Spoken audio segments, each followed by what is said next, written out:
Assalamualaikum warahmatullahi wabarakatuh. Perkenalkan, nama saya Putri Safira. Saya dari Prodi Akuntansi Syariah. Di sini saya akan mempresentasikan hasil review jurnal yang berjudul Baik dan Buruk untuk memenuhi tugas UAS Akhlak Tasawuf. Baik dan buruk merupakan kata yang digunakan untuk menilai atau mengukur suatu keadaan atau benda dan perbuatan manusia.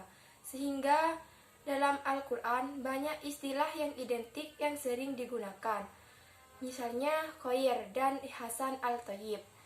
Sedangkan istilah buruk menggunakan Al-Qub dan Al-Syar, Al-Syah dan Al-Qabid. Dan di kalangan para teolog muslim, istilah baik dan buruk juga merupakan salah satu topik kajiannya, seperti Mu'tazilah dan Asy'ariyah. Mazhab Asy'ariyah berpendapat bahwa sumber kebaikan adalah wahyu dari Tuhan, karena hanya Tuhanlah satu-satunya yang mengetahui akibat kebaikan itu. Sedangkan menurut Mu'tazilah, sumber kebaikan bukan hanya wahyu saja, tetapi juga akal, karena akal merupakan sumber daya manusia yang sangat besar yang memberikan petunjuk. Dalam sejarah perkembangan pemikiran Islam, khususnya bidang teologi, Islam terdapat dua aliran besar yang membahas tentang baik dan buruk.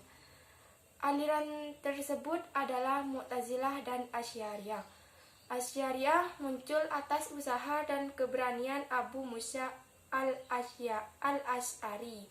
Menurut Abu Bakar Ismail al-Kirawan, Abu Musa adalah penganut Mu'tazilah selama 40 tahun. Kemudian ia menyatakan diri keluar dari Mu'tazilah, kemudian meninggalkan dan membangun teologi, yang kemudian dikenal dengan nama dirinya dan dikenal juga dengan al-sunnah wa al-jamaah. Kedua aliran tersebut sebenarnya memiliki paradigma yang berbeda. Namun dalam beberapa hal terdapat persamaan di antara keduanya.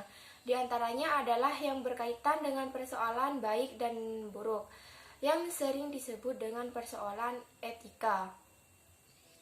Penentuan baik dan buruk dengan melihat faktor maslahat dan mafsadatnya, yang hal itu berdasarkan kepada akal. Al-Ghazali mengatakan suatu perbuatan disebut baik kalau sesuai dengan maksud pembuat dan dikatakan buruk kalau tidak sesuai dengan maksud pembuat. Keadaan sesuai atau tidak sesuai bisa terjadi di masa sekarang atau di masa mendatang. Perbuatan baik dalam arti yang sebenarnya adalah perbuatan yang sesuai di masa depan, yaitu akhirat. Sedangkan perbuatan buruk atau jahat adalah perbuatan baik Allah dan dikatakan buruk jika dilarang Allah. Menurut faham Asy'ariyah, baik buruknya perbuatan bersumber kepada syari, artinya apa yang diperintahkan oleh syariat itu adalah baik dan yang dilarang oleh syariat adalah buruk. Karena tidak mungkin Allah memerintah umatnya jika hal itu adalah berakibat buruk, dan tidak mungkin melarang sesuatu padahal dampaknya baik. Asy'ariyah maupun Mu'tazilah bahwa yang dikatakan baik adalah sesuatu yang mendatangkan kebaikan atau kebahagiaan baik di dunia maupun di akhirat. Namun kedua teologi tersebut berbeda sumber yang menjelaskan tentang sesuatu yang baik dan yang buruk tersebut.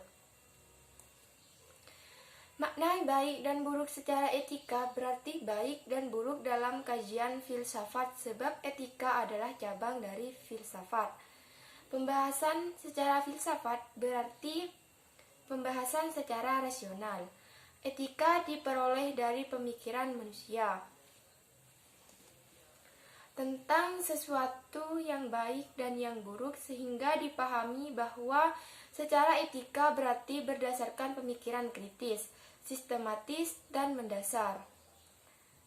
Tentang ajaran-ajaran dan pandangan-pandangan dan moral, norma, dan adat manusia. Secara bahasa istilah, etika secara etimologi berasal dari kata etos dan etikos berarti sifat, watak, adab, kebiasaan, tempat yang baik. Dan etikos mempunyai arti kesusilaan, keadaban, atau kelakuan dan perbuatan yang baik. Etika dapat dipahami melalui beberapa pengertian secara sederhana, yaitu sebagai berikut. A. Pandangan benar dan salah menurut ukuran rasio. B. Moralitas sesuai tindakan yang didasarkan pada ide-ide filsafat. C. Kebenaran universal dan internal. D. Tindakan yang melahirkan konsekuensi logis yang baik bagi kehidupan manusia. E. Sistem nilai yang mengabadikan perbuatan manusia di mata manusia lainnya. F. Tatanan perilaku yang menganut ideologi yang diyakini akan membawa manusia pada kebanggaan hidup. G. Simbol-simbol kehidupan yang berasal dari jiwa dalam bentuk tindakan konkret. H. Pandangan tentang nilai perbuatan baik dan buruk yang bersifat relatif dan bergantung pada situasi dan kondisi. I. Logika tentang baik dan buruk suatu perbuatan manusia dari filsafat kehidupan yang dapat diterapkan dalam pengumuman sosial, politik, ekonomi, kebudayaan, seni, profesional, pekerjaan, dan pandangan hidup satu bangsa. Kata moral berasal dari kata mores yang berarti kebiasaan adat. Dalam bahasa Indonesia adalah susila.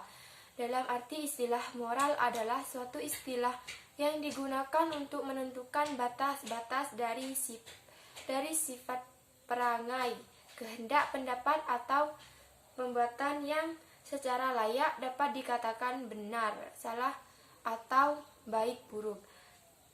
Baik dan buruk berarti nilai baik atau buruk dengan parameternya adalah ada atau kebiasaan yang dilakukan bersama-sama, yang berlangsung secara alamiah tanpa ada yang menentang seolah-olah hasil konvensi. Sekian penjelasan dari saya, kurang lebihnya saya mohon maaf. Wassalamualaikum warahmatullahi wabarakatuh.